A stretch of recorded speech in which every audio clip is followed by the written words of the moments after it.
Yeah, I think that most people get so used to feeling a certain way that they don't think on any other level they can feel a different way unless there's crisis or trauma or disease or diagnosis, when there's betrayal, when there's loss, when there's something that happens that all of a sudden the feeling changes so much that nothing's making that feeling go away. And the moment you don't feel like yourself any longer, you can really see yourself really clearly through the eyes of someone else. And in neuroscience, that's called metacognition, to be able to become conscious of our unconscious self, so conscious that we don't go unconscious in our waking day. That's how people change, you know?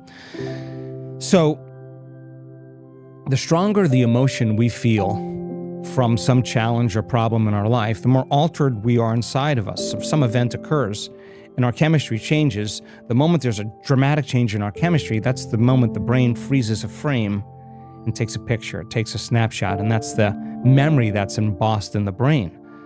What the person doesn't know, that the arousal of those chemicals, giving the body a rush of energy to be more alert and be more aware, they keep reviewing the problem 50 to 100 times, ruminating over the problem again, and they're producing the same chemistry over and over again to the body, and the body, in a sense, is getting a rush by thought alone. So now it becomes addicted to its own thoughts, right?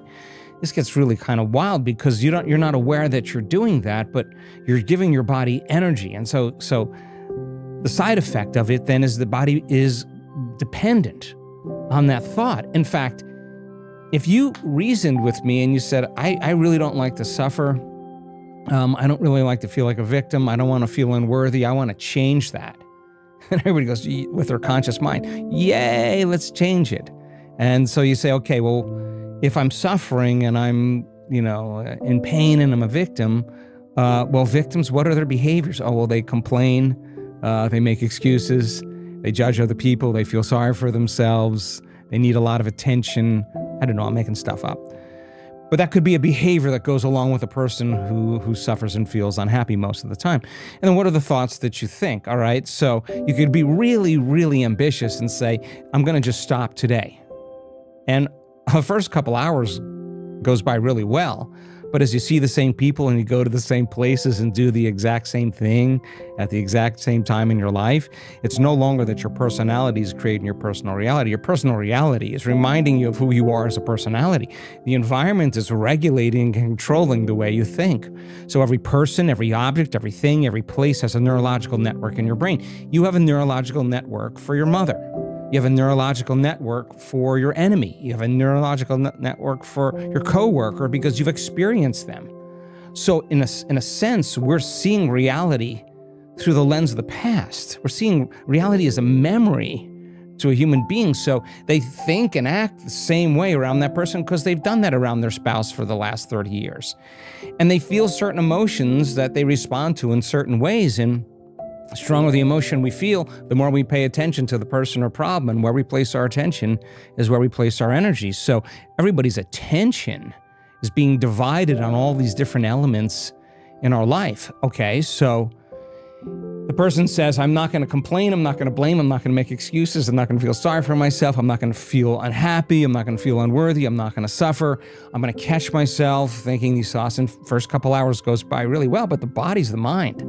The servant is the master. The person thinks they're making all their choices with their conscious mind, but they're not. Their body mind is looking for the familiar feeling to keep them in the known, keep them in the past, right? The familiar past. So 2 hours goes by and the body says, I've modified my receptor sites for suffering. I got more, I'm looking for those chemicals. It's the chemical continuity is being broken between the thinking and feeling loop. And the body just says, okay, come on. You can start tomorrow. You're a failure. You're never good at this. You're too much like your father. You'll never change. This isn't right. You got to do something differently. All of those thoughts are being driven by the body, and the person 2 hours ago had the intention that they weren't going to do any of these things, and now the war has started. Because in addiction now, if you can't stop it, right? Now it's telling you that the body's dependent on the familiar feelings of the past. The body wants to stay in the past. So it starts to inform the brain, think the same way so you can make the same choice, you can do the same thing, create the same experience, so you can feel the same emotion. You go, my unhappiness feels so good. It feels so, I'm so happy to be unhappy, because the unknown is just a dangerous and scary place. That unknown is when the body's stepping outside of its comfort zone, of its predictability, right? It's unfamiliar. There's discomfort. And so the discomfort of being in the unknown causes the person to return back to the same person. So crossing that river of change from the old self to the new self, there is a neurological, a neurochemical, a biological, a hormonal, a genetic death of the old self. And we see it, and there's dissonance that goes on in the brain. The person's not firing the same circuits, and they're inhibiting the thought that's going to produce the chemical. They're observing it, not responding to it, believing in it. It takes an enormous amount of energy, an enormous amount of awareness to stay conscious. And people think they're doing their meditations wrong when they go unconscious. No, you're doing it right. The only way you become conscious is to catch yourself thousands of times for going unconscious, and you'll never go unconscious again. That's the overcoming process. And it turns out that it's the overcoming process that is the becoming process. So when the person says, God, I've been addicted to anger or frustration my whole life, well, get ready. The moment you say, I don't want to be addicted to this, the war is on. The war is on, because the body is going to find a reason for you to be angry. It's going to tell you, oh, this is a good reason. Oh, there's too much traffic, you're going to be late. It's, oh my God, I can't believe this person, whatever it is, right? So then the cravings that take place when you're willing to sit through that emotion in your meditation, this is why it's so valuable. Because if you're sitting in your meditation and your body's getting aroused, that's perfect. That's perfect. That is the animal that's impatient, that's frustrated, that wants to get up and do something. And you're telling the animal to stay. You're telling it to sit. And it usually gets its way. So it starts assaulting the brain. Turns out if you're willing to sit in that emotion and keep lowering the volume to that emotion, keep taking your attention off that person or problem, keep watching the body get aroused and settle it back down, and stop siphoning energy into the emotions of the familiar path. Keep doing that. Sooner or later, like training an animal, the body is no longer going to be the mind. And when it realizes it's no longer the mind, there's going to be a tremendous liberation of energy.